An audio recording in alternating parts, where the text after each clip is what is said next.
Oi, gente, boa noite. Antes tarde do que nunca, só agora eu pude parar para fazer esse vídeo, porque muita gente nessa segunda-feira me perguntou qual seria meu posicionamento com relação ao a fake news, né? A notícia falsa publicada por um site bolsonarista, assumidamente bolsonarista, e também a minha opinião sobre o tweet presidencial que acabou desaguando nessa onda essa onda odiosa de difamação contra a jornalista do Estadão, a Constança Rezende. Constança, eu me solidarizo com a sua dor e a da sua família e quero te dizer que você não está só. Você não é a única, nem será a última jornalista perseguida por fazer o seu trabalho de forma independente. Primeiro eu quero dizer para vocês que não é novidade que o lambe-botas, e prestem bem atenção nesse termo, parece forte, mas ele é bem propício. O lambe-botas responsável pelo site em questão, né, o site que divulgou fake news, que divulga costumeiramente fake news, ele é um militante fascista, apaixonado por fardas e cacetetes, um sujeito que tem tesão por patentes, mas patentes baixas, né, de capitão para baixo, porque os detentores de patentes mais elevadas, como é o caso dos generais do governo Bolsonaro, eles não apreciam bajuladores baratos como você, né? Também não é novidade que esse pseudo-influenciador digital, eu acho que ele deve me ver e me ouvir, não é novidade que você que se intitula jornalista, ora veja, vem difamando os críticos do seu político de estimação, que é o Jair Bolsonaro. Isso não é segredo para ninguém. No ano passado, e aí um relato meu, no ano passado, no período pré-eleitoral, eu e a minha família, a exemplo do que vem acontecendo com a Constança Rezende e a família dela, eu, Raquel Sherazade e a minha família também fomos vítimas de toda sorte de calúnia, né, publicada pelo mesmo site, é o do lambe-botas, um site que eu não ouso nem citar o nome para não dar crédito a quem não merece, e também porque dá uma ânsia de vômito, sabe? Citar. O lambe-botas é um difamador costumeiro e contumaz. Ele tentou, através de publicações espúrias, mentirosas, tentou das formas mais vis possíveis me atacar minha reputação, da minha família e calar a minha voz crítica contra o então candidato Jair Bolsonaro. Incapaz de encontrar máculas reais na minha conduta profissional ou na minha vida pessoal, o sujeito, o lambe-botas, ele acabou dando com os burros na água, porque a onda de mentiras que ele levantou encontrou o seu lugar na história, ou seja, o esquecimento. Ninguém dá crédito a mentirosos, mas cedo ou mais tarde a verdade sempre aparece. Mas eu não fui só perseguida pelo o sujeito do site, não. E nem somente por sua corja de extremistas, apoiadores. O próprio então candidato Jair Bolsonaro, usou um vídeo meu com críticas à greve dos caminhoneiros, aliás, críticas pautadas em dados, críticas profissionais, análise jornalísticas mesmo. Então ele usou esse meu vídeo para incitar, né, para despertar o ódio, né, e incitar uma turba de terroristas virtuais a vir me atacar. E como eu fui atacada? Eu fui, inclusive, jurada de morte por um caminhoneiro militante de Bolsonaro, né? Que fez ameaças terríveis e gravou no vídeo, teve a audácia, a ousadia de gravar um vídeo. E não adianta apagar, não. Eu tenho vídeo, eu baixei, né?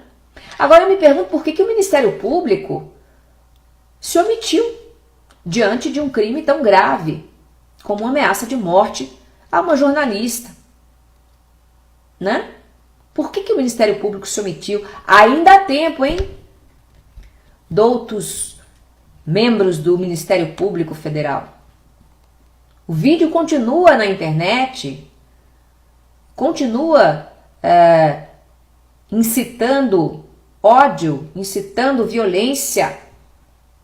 Pode isso? Ministério Público Federal. Não pode, né?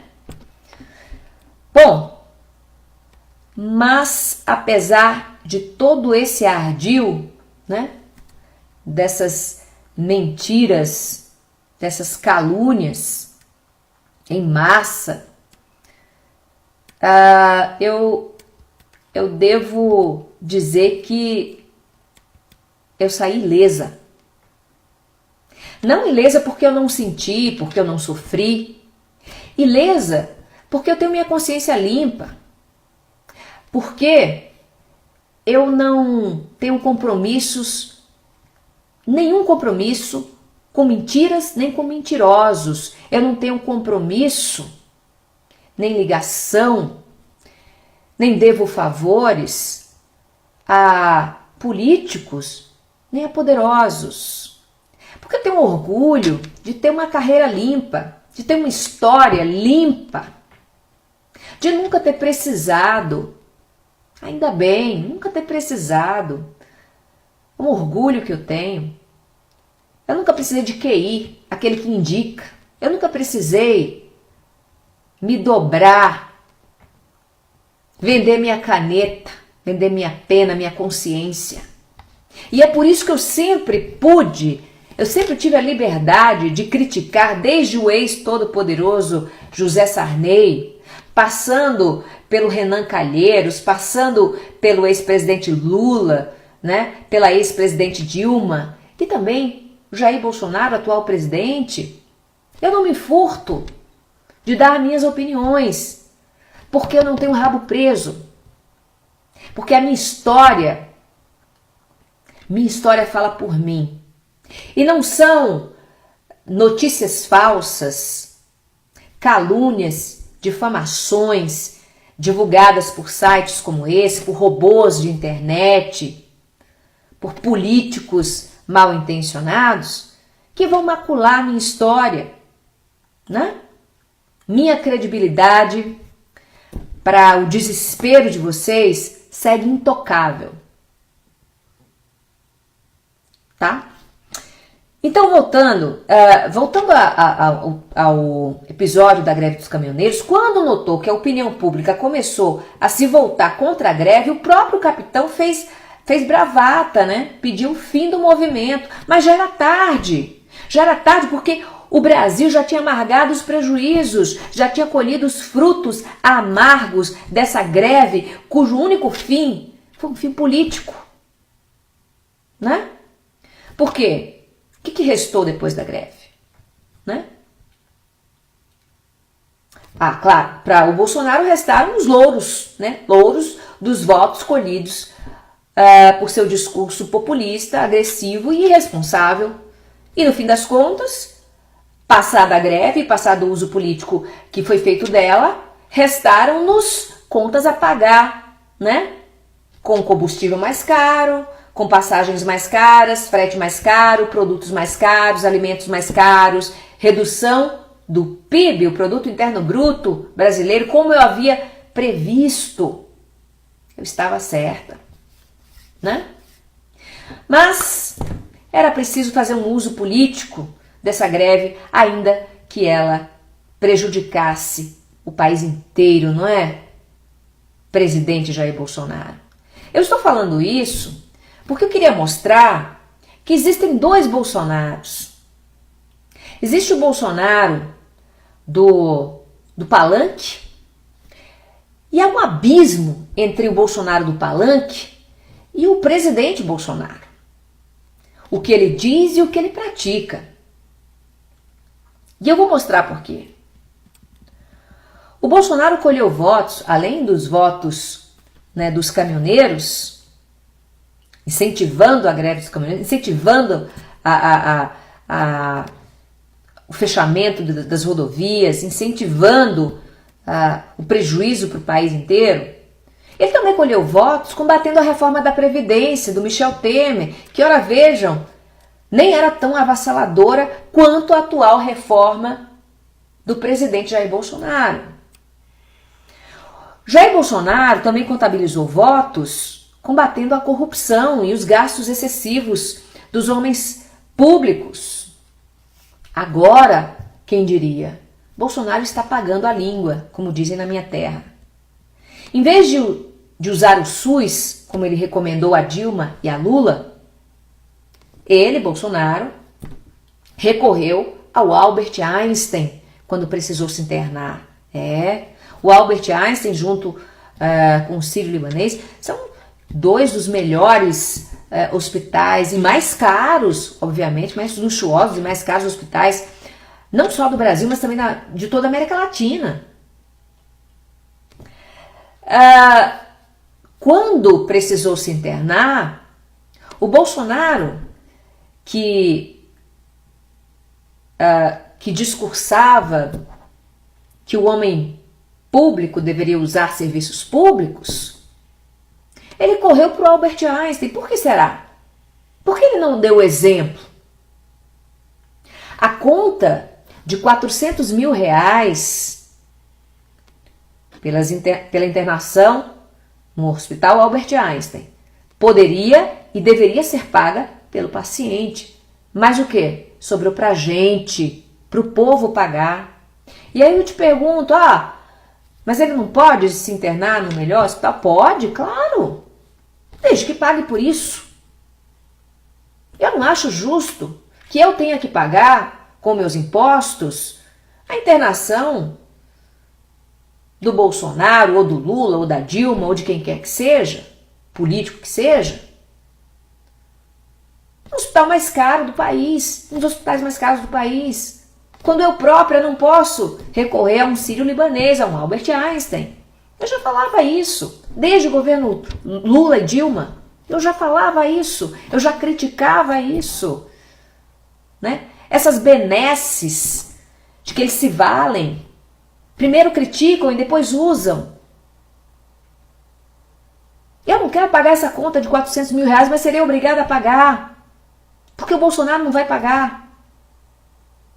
Agora eu pergunto a você, Dona Maria, seu José, seu Antônio, se você, pessoa comum, cidadão do povo, se você, Deus o livre, fosse esfaqueado ou levasse um tiro, será que o Estado brasileiro, o contribuinte brasileiro, pagaria sua internação no Albert Einstein? Ou no Sírio-Libanês? Claro que não. E aí eu te pergunto, a tua vida vale menos do que a vida do presidente Bolsonaro? Do que a vida do ex-presidente Lula? Do que a vida da ex-presidente Dilma? Não. A sua vida tem igual valor. Tem igual valor. Mas para você, existe o SUS. Para eles, existe o Albert Einstein e o Sírio-Libanês.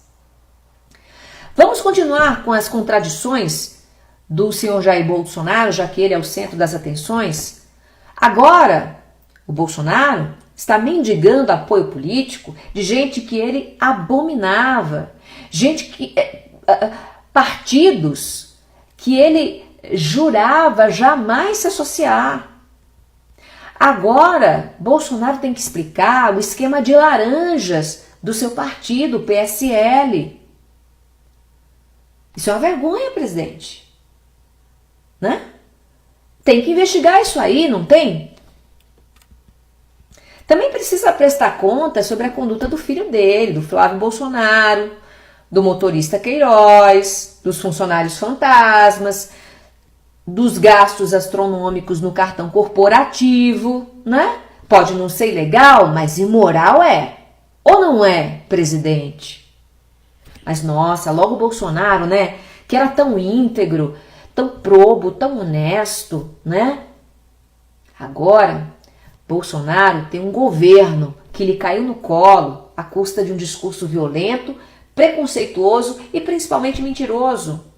Eis a prova. Eleito graças ao fenômeno das fake news, ajudado por robôs, né? Robôs virtuais, agora o presidente não sabe mais o que fazer. Porque descobriu que governar não é igual a brincar no Twitter. Não é, presidente? É um pouco mais difícil, né?